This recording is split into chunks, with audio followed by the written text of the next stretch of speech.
bato bayeba sikoyo lelo que christianisme eza franc-maçon et bato ebele baza kolanda yango inconsciemment.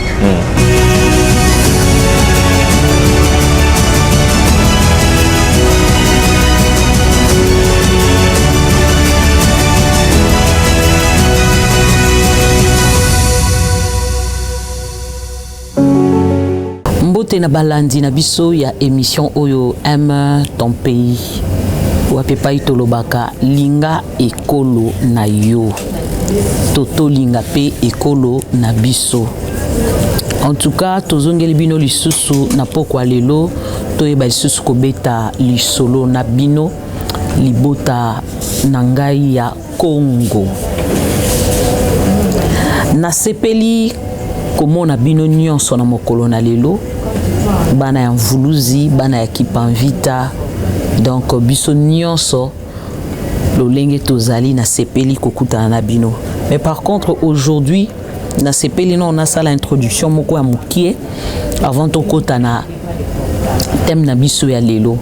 Mais boye baka ete tozoko répondre malembe na ba question na bino oyo bozoko sengaka biso.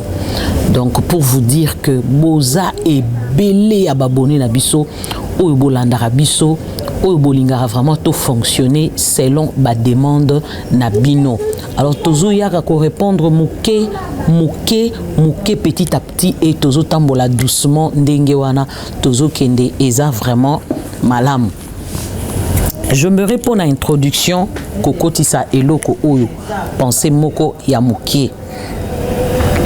Et sengeli boye bake à l'heure où nous sommes eza heure il y a nouvelle donc maramnyo se sengeli zala sika. Nous sommes à une nouvelle heure et cette nouvelle heure ezo senga une nouvelle conscience tous à la renouveler na conscience na biso, une nouvelle forme de pensée, une nouvelle façon de réfléchir parce que c'est très important. Et cette nouvelle pensée ou une nouvelle forme de réfléchir ezo senga tokoka komiyeba. Tokoka komiyeba, tokoka komi sosola. Tokoka ko sosola ekolo na biso toyeba vraiment wapi epai lisolo na biso ebandela ebebela pe wapi. Na bandeli place wana po na permettre yo au comprendre. Parce que ceux qui toko bandote les marakaka tozo poser des questions comme si non to koti na nouvelle heure oyo teto mo pepe ya sika to koti na ngote to comprendre pe eloko mokoti to comprendre te les buts pour lequel tozo lité lit oyo c'est parce que Kimbango a voulu que peut-être nga nazwa bososoli bien avant que toi comme ça naya natando ike na banda ko betelo lisolo ezalo kwa na la musayo pour comprendre que esengeli tokoka kobika tokoka kozonga tozonga na kati na biso tokoka pe kozongisa mboka na biso na lolenge esengelaki yango penza eyebana ko tambolela. Donc la nouvelle formule est tout simplement oyelingi koloba esengeli kaka ngai na yo toyeba mokili na biso Congo lolenge nini ebandaki ko fonctionner et lolenge nini esengeli biso tokoka kozongisa yango. Donc etumba na biso eza lié à ce que tozo bunda ko créer kozongisa mokili ya sika to ko créer mokili ya sika. Pour créer o tozo loba mokili ya sika esengeli biso moko tokoka ko sosola pe tokoka sikoyo ko sala musala ya ko sala nini ya ko créer. Parce que quand on parle de créer l'homme a réussi le pouvoir de créer. Motona nzambe baza moko. Dieu est abstrait, nzambe to monaka yete, mais nzambe azali na kati na biso. Dieu vit au-dedans de nous et automatiquement tozoro loba, nous sommes des dieux sur terre. Alors, étant que des dieux, tozoro sala musala ya koluka koyeba esika nini mboka na biso Congo ekendaki kobeba e bongo lolenge nini tokoyeba kozongisa eloko na esika na yango. Pourquoi nakei kobande la place wana? Po ba ebele na mituna na bango bazo tunaka mituna lolenge nini mama okomeli place wana ya koloba ete église to religion yango ezali négative. Tozolobaka eloko wana po na kati ya ba recherche na biso o tozo sala tozo kende kolokotaka biloko oyo esalaki ete mboka na biso e bongo wana to bakoka ko renverser to tokoki pe koloba tricage oyo ekotaki na kati ya ekolo na biso etumba na biso ezali kobongisa kozongisa nyonso na esika na yango. Tokoki kobongisa eloko te soki toyebi esika yango ebebaki te, soki toyebi bayeba bebisaki yango te. En tout cas, merci na bandeko na biso nyonso baindo oyo déjà toza na kati ya mopepe oyo ya reconnexion ya kokende koyeba oyo tozali pe oyo ezali penza ekolo na biso pe ba valeur na biso. La fois passée na lobaki na bino ete na ko expliquer yo même mot oyo tolobaka nzambe. Nzambe ce n'est pas le nom de Dieu. Nzambe qui signifie nzambi. Et pas ba Congo ba yebi yango pe ba ko comprendre ngai. Nza qui veut dire mokili. Mbi qui veut dire mabe. Alors à cette époque-là, tango ba colonisateur na biso bayaki. Alors ba ancêtre na biso bazalaki na kolela kolobete nzambi. Cela veut dire mokili ekomi mabe. Bazo ebisaka mokili na yo ekomi mabe. Comme c'était un langage courant, oyo babandeki kolobango plusieurs fois, bazu yango mbala moko babongoli yango ekomi nzambe. Ça n'a rien à voir avec les dieux créateurs. Ce n'est même pas le nom des dieux. Ce n'est même pas le nom des dieux. Tu vois un peu? Donc, tant que tozo pousse en malembe, tozo yé la rabino biloko oyo, eza poto me mabino boko kako comprendre que même tant yo kenda ko bonde la, ozo ganga nzambi, et par la biso baluba vraiment on le dit comme ça, nzambi. Tu vois un peu? Parce que minoko na biso eza vraiment différenté. Maintenant, yozo yebate kozoloba mokili komi mabe, mokili komi mabe. Mais pour nous, on s'est dit, je m'adresse à Dieu. Donc, ba Congo, na baluba ba comprendre le langage nanga malamu vraiment. Voilà pourquoi aujourd'hui, je voulu répondre na o etali la prière. Parce que plusieurs personnes ont posé des questions. Pourquoi? Parce que j'avais dit baye oyo bazali ko fukama tango bakenda ko fukama bazo sambela te lokola ezali point moko oyo et créer moi débat makasi mingi. J'aimerais vraiment répondre sur ces points là. Je m'excuse, micro nangai et quoi. Alors, j'aimerais répondre à ces points-là. Mais avant de répondre, je te montre ces livres les livres sacrés. Je crois que biso nyonso toyebi beaucoup oyo. Les livres sacrés na lingala beaucoup et santu.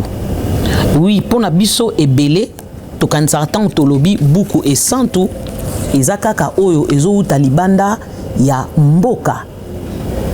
Nzoka beaucoup et santu ezali beaucoup oyo epambwami kolandisama pe na moto oyo atie mayele na kati ya buku oyo na eko présenter yo buku oyo po ebele na batu boyebaki na kotuna ngai mais mama bozana babuku te tozana babuku tozana mayele oyo etiami na kati na buku na nzela na baye oyo pe kimbangu apesi bango boyebi to bososoli azui yango akotisi na kati ya mokanda. C'est pour te dire que ce n'est pas impossible pour nous ya koyeba na ko créer un bibliothèque parce que la Bible c'est un bibliothèque wapi pa ibasangisi ba buku ebele. Et ici na kati na buku oyo tozali na bwanya ebele oyo ebombani na kati toye ko présenter yo yango parce que ils ont représenté ba valeur na biso, ils ont représenté ba culture na biso, ils ont représenté boyebi o ezalié kaka na biso, ils ont représenté spiritualité na biso. L'autre fois, j'ai parlé sur la spiritualité en disant religion en soi. Ezali nango kaka science oyo euti libanda. Par contre, biso pe toza na science na biso. Cela veut dire nous pouvons aussi créer une religion liée à nous. Cela veut dire liée à nos connaissances. Lié na boyebi oyo eza ya biso. N'oubliez pas, nous avons nos valeurs, nous avons nos cultures. Tozana ebele ya makambu oyo ezo sala biso poto zala bato mwindo to ba congolais. Alors, tant que tozo tombola oya biso te, tozo tombola ya mopaya, nde esika wana tozo kende ko kitana se bango bazosala nini bazo mata. Alors ce qui est sengeli bango ba mata te to koka kotondisa egrégor coupe egrégor na bango te esengeli kizungidila esalama to bozongi na kati na biso moko esalama to bozongi na ba culture na biso moko ekokako salama. Aujourd'hui je vais parler sur la prière qui est liée tout simplement na biso. Mais point onangina lobela eza na kati ya buku oyo sur la prière. Tu sais, plusieurs personnes ont l'habitude de prier namutu naye ao kanisa ao sambela un monsieur, un vieux qui n'existe pas, qu'on ne voit pas ou aza quelque part. En fait, lolenge wana eza lolenge oyo religion extérieure et yelibiso. Voilà pourquoi je toujours dis, nous étant que des spirituels, nous n'avons pas besoin de la foi. Parce que quand on te présente un Dieu que tu ne connais pas, un Dieu que tu ne vois pas, na point wana oza obligé yako kokota na condition ya foi. Parce que osolo na muto yo yebite, ozo sambela muto yo yebite. À ce moment-là, on a besoin de foi pour obandi ko ganga, obandi ko lukanzambe wana na ba forme nyonso. Nalobaki na point moko nalobi ko fuka mandenge to fuka maka okangi misu. Ce qui naza censé ya ko solo la na mokeli nanga. Pourquoi il faut na kende na kangi misu? Parce que le fait déjà ya ko kanga misu ils ont représenté Kokufa. Le fait pour toi, Yako Fongola Misu, ça représente la vie. Or, notre Dieu, comme on a l'habitude de le dire, n'est pas un Dieu des morts, c'est un Dieu des vivants. Ce qui nazo poussa na epai na Nzambe, lokola mokeli nanga, nazo loba azana bomoi, esengeli na poussana, miso nanga ya kofongwama. Na kati nanga naza concentré, excuse, mais miso nanga ya kofongwama. Pona koka kosolola na tata mokeli. Mokonzi abikelamu nyonso. Po nyonso ya keli, atie na kati na yango bomoi. Bomoi wana ezomonisama pe na nzela ya kopema. Po nyonso oyo ekelami na se na moi ezokopema. Nous devons savoir la prière, c'est une fumée. Comme Nabucco et Zogoloba, c'est une fumée. Et celle dont les principes ne sont pas respectés. La prière est une fumée. Mais celle dont les principes et yébanité. Quand on parle du principe, cela veut dire lolenge sengeli batu batambolela to bazalela po ete libondeli na bango efuta ezala na motuya na point wana nde tozo koyeba te tozo kososola te. Et c'est enfin la prière qui s'effectue en fermant les yeux. Effectivement, c'est ça. C'est dans la prière oyo biso tokendaka tokangi misu. Parce tangu yo kangi misu. Déjà olongi te na oyo etali libondeli. Po muto yozo solola na ye azana pema azana bomoi yo okangi misu. Automatiquement, tu t'es présenté comme mort devant la personne qu'on appelle créateur. Or, nous avons besoin de nous approcher, parler avec celui qui nous a créés. Car toute prière effectuée aux yeux fermés, c'est deux hommages rendus vers l'ouest.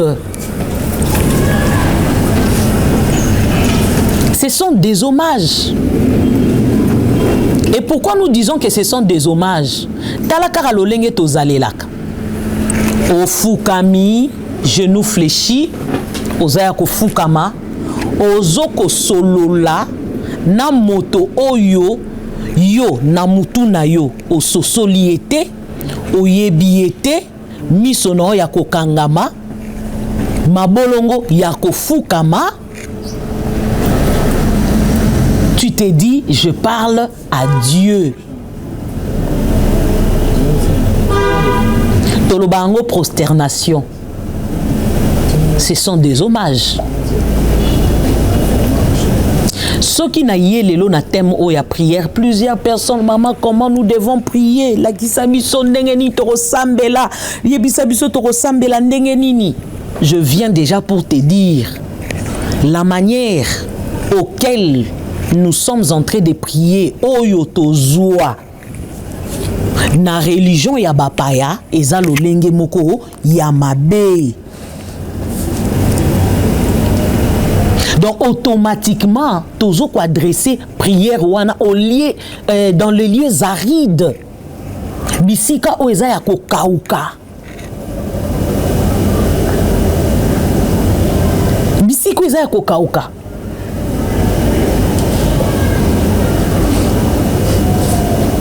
Tolobara chaque fois biso ekuke na biso, il faut oyeba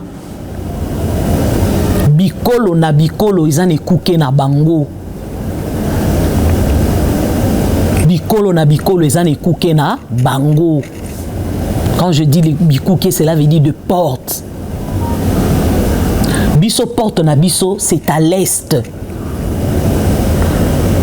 Et pas wapi moye bimaka nde wapi pa eza ekuko ya biso batu mwindu. Ça c'est notre porte. Cela veut dire quand je viens à la porte, je dois toquer. Je toque pourquoi? Parce que nana besoin ya kokutana na oyo akelanga. Nana besoin te ya koya na fukami. J'ai dit l'autre fois, c'était une manière de nous fléchir. Tozala ya ko fukama. To dépendre d'eux. À travers la religion, barré sur Kosala, Kuna Bango. Mais le moment est venu où tu dois reprendre ta place. Okoko continue Kosambela na lolenge wanate. Tu fléchis les genoux, pourquoi? Réfléchissons, posons-nous des questions. Est-ce que vous avez déjà vu un enfant du roi? Koya et papa na epo na kosenga ye loko afukami bomona yango. Il y a deux choses auxquelles nous devons commencer à rectifier. Ça c'est très important. La prière en fumée noire réconforte toute totem négatif et fait lier la malédiction sur toutes les parties du corps. Libondeli oyo ya molinga ya mwindu. Mosala nango oyo zoko sala ezali kaka komemela biso pasi na pasi. Minyoko na minyoko. Pourquoi? Parce que to bondeli malamu te. Le fait que yo bondeli malamu te est commis molinga ya mwindu. Eza molinga ya pembe te. Ya molinga ya mwindu. Alors molinga wana ya mwindu ekotambola na kati ya libota na yo ekomema bolamu te. Ekomema pe mapamboli te, ekomema sengo te. Ekomema pe kimia te.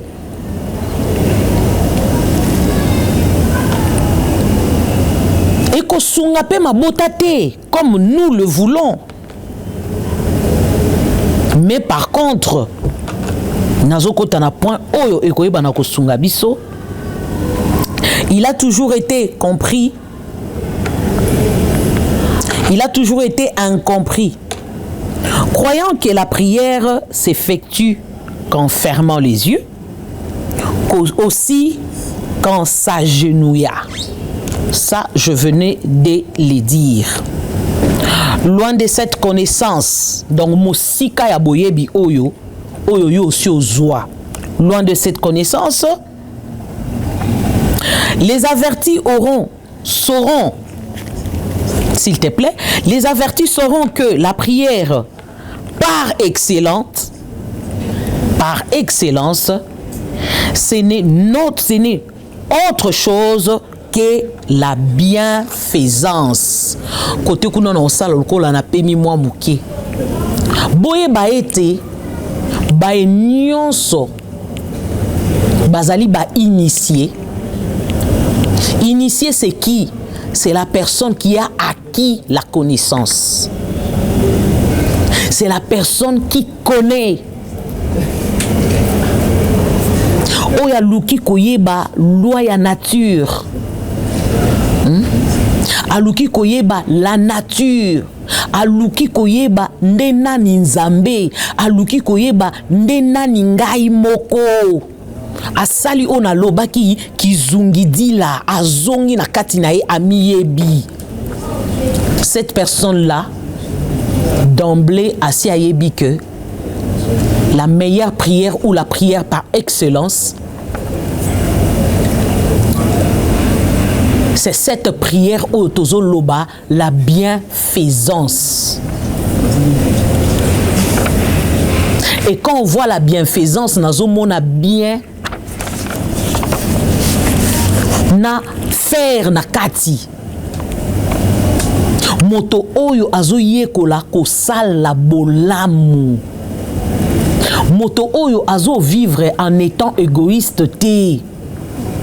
Mutu oyo azako se conduire non pour na intérêt na ye. Mais moto oyo akomi ko vivre pour na ba intérêt ya bato mosusu. Azo sepela komona bato mosusu bazala malamu. Tozonga siko na mboka na biso oko comprendre.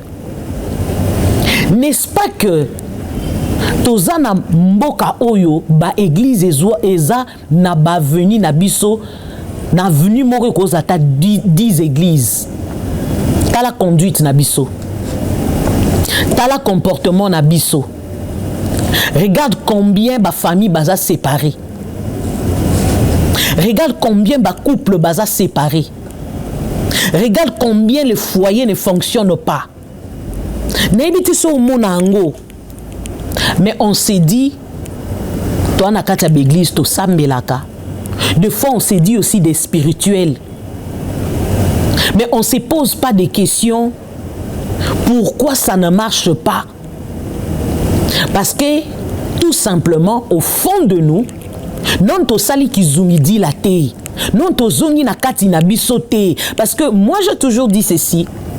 On ne va pas arranger la nation, remettre toute chose à sa place dans la nation, soki bandi na kati na biso te. Parce que l'homme en soi, quand nenge mutoaza, amokili mobimba na kati ya moto, bangomba ezali, bamai ezali, bazamba ezali, nyonso eza na kati ya moto. Cela veut dire Dieu a pris seulement moto oyakeli a fongoli yango sikoyo dans la nature. Si à l'intérieur de moi-même, étant que mutu oyo na sambelaka, réellement na sambelaka selon les principes qu'on vient de lire ici, je pense que nakoluka d'abord intérêt na ngate, nakoluka intérêt à batu mususu, nakoluka kimia na ngate, nakoluka kimia à batu mususu. Je venais de dire ce matin à une dame, nous avons un problème. Le problème na mboka na biso et bandi na mutu, nos leaders. Et quand on parle de nos leaders, tozomona baibao kambamboka. Or, si on doit aller dans les détails, nous allons trouver, nous avons des leaders partout. Nous avons des leaders dans le foyer, nous avons des leaders spirituels, nous avons des leaders dans la église. Un leader, c'est celui qui a les bâtons de commandement. C'est celui qui dirige. Or, en français, on a toujours dit, quand une nation n'évolue pas, ndenge sengela qui évolue, ou foyer moko ezo tambola, ndenge sengela qui tambola te, faute ezalake pas leader. Cela veut dire les personnes qui doivent nous transmettre la connaissance, les personnes qui doivent agir pour qu'il y ait changement, bango baza na bososoli wana te tona lu basali kizungidi la nakati na bango te. Tozo sepelaka tolobi tel pays de l'Afrique, là-bas ça évolue, c'est bon. Traoré, yewana telemia zokoloba, mais c'est bien. Mais lui, il a compris pourquoi. Parce que azonga ki na kati na ye, il a rectifié beaucoup de choses en lui. Il a réparé beaucoup de choses en lui-même. Voilà pourquoi le fait qu'il a réparé des choses en lui-même, azozonga siko na kati ya nation na ye, pour na koyebisa bango vous devez changer ça. Il fait le Seigneur tout le monde a boyé. Mais nous, bas Congolais, ça ne marche pas. Pourquoi? Cela veut dire naïbité de fond à fin dans lobby, mais c'est pas normal. Tout le monde a raison. Tout le monde connaît. Mais boye biango pe otoza nango nakati ya misala ezozalati. Comment veux-tu que prière na biso ezala libondeli oyo ya molinga ya pembe? Parce que bienfaisance nakati na biso ezate. Vous savez savez, aujourd'hui, j'ai pensé à une chose en disant, vous savez, il y a certaines personnes, en parlant de la bienfaisance, au monde en mutumoussous, ana mbongo ya kopesa mutute, ape na fufu ya kopesa mutute, ape na lipa ya okabela mutute, ni esika ya kolala pesa mutu aza nango te. Mais bonté o eza na kati na ye wana. Bolamu evandi na kati na ye. Aye baka ndenge ya kobomba batu. Ndenge ya kozala na batu. Tala libondeli monene yango wana. Na ozongisa bino na bakoko na biso dans nos lignées, peut-être bomande koyoka kala qu'il y avait des personnes oyo ya azalaka mobateli ya libota. Aujourd'hui, ezabiloko et la musinga moi mingi. En fait, ces personnes-là, quand on te dit azara mobateli ya libota, peut-être que cette personne-là n'a pas de millions à donner. Souvent, ça a toujours été comme ça. Allez voir chez les Bakongo. Beaucoup de lokwan. Azalane loko rope sate, mais azana bolingo moko impossible. Cela veut dire beaucoup comparer amour wana azana ngoti.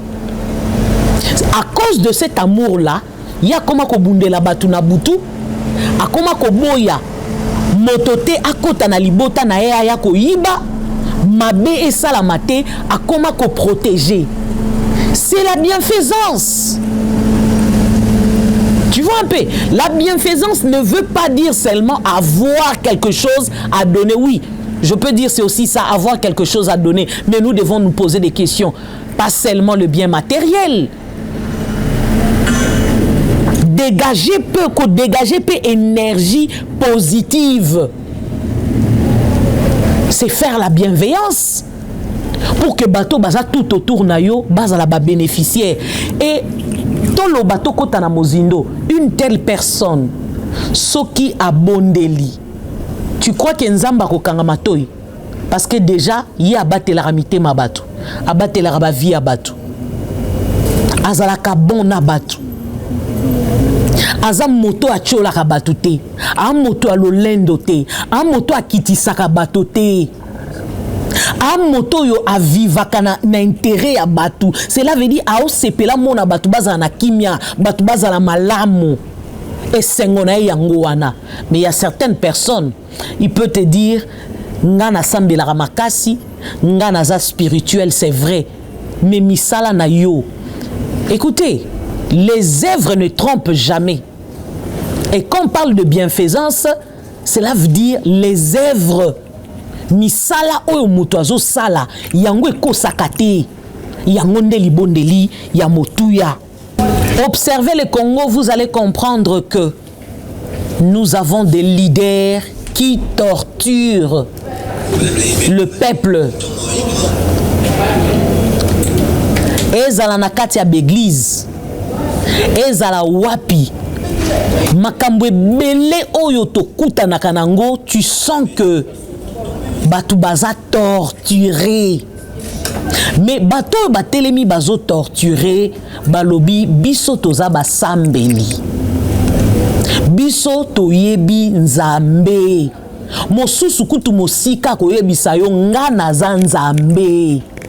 Écoute, j'ai toujours dit les dieux créateurs kaka ndenga za mokeli tala ndenge to fonctionnaka. S'il agissait comme nous, ndasia boma mokilio bandakala.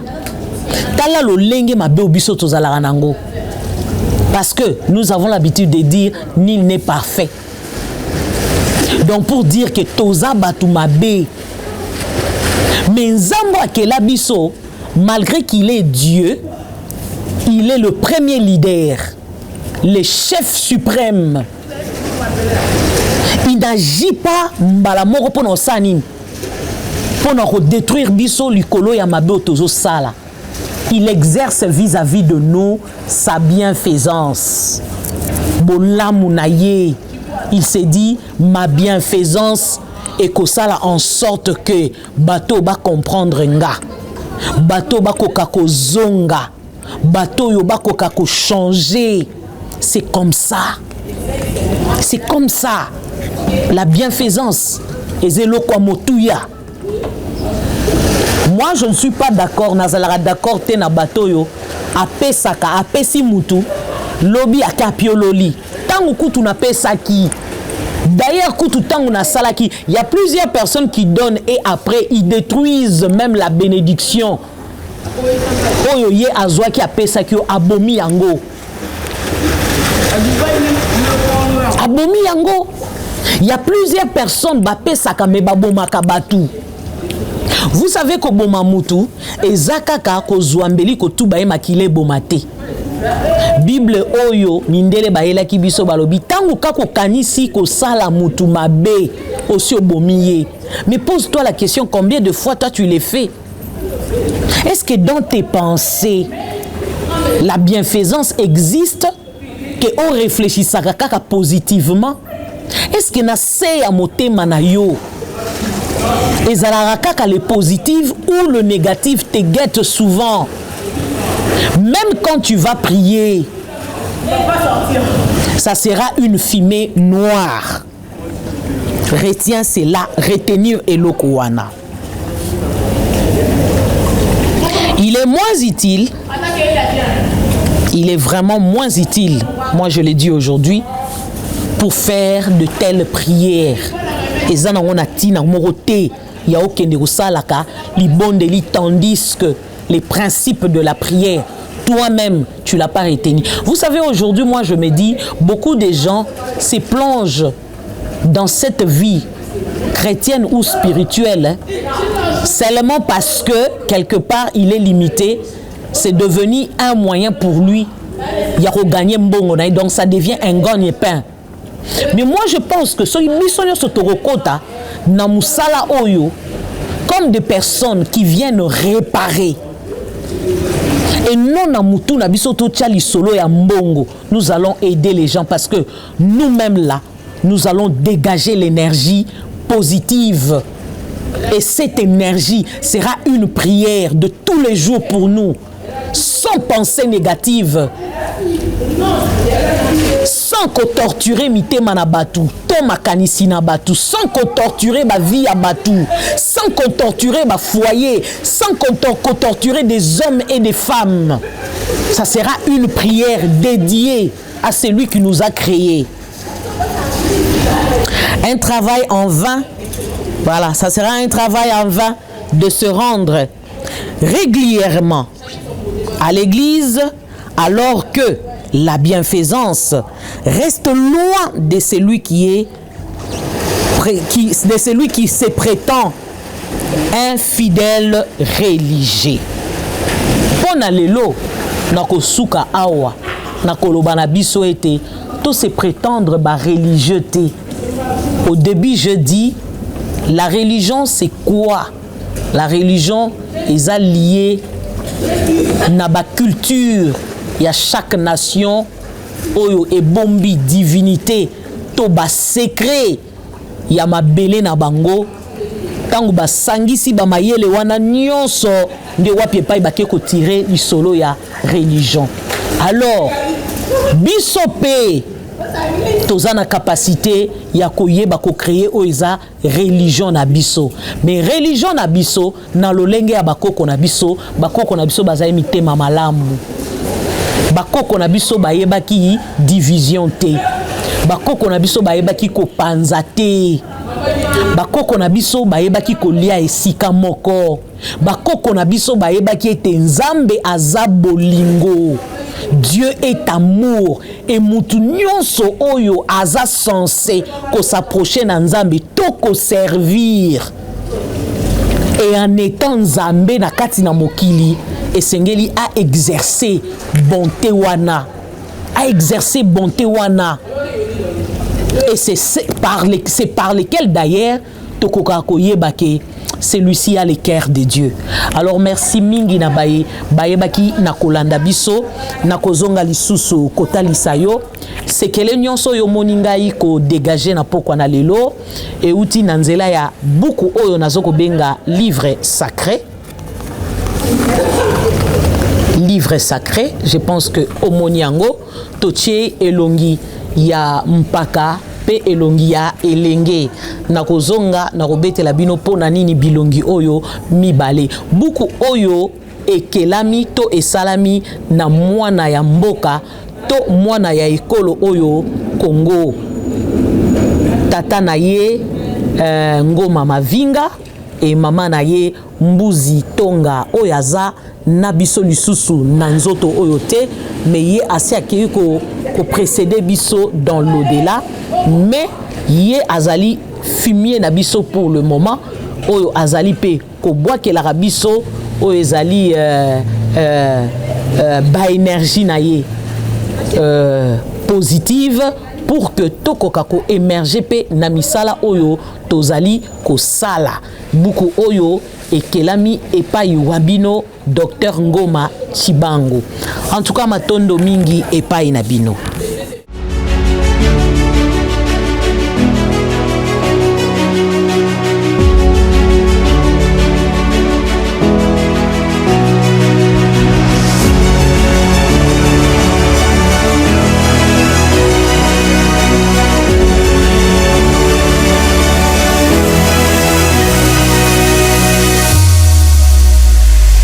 Batuba yé basiko lelo que christianisme est franc-maçon et batu belé baza kolanda yango inconsciemment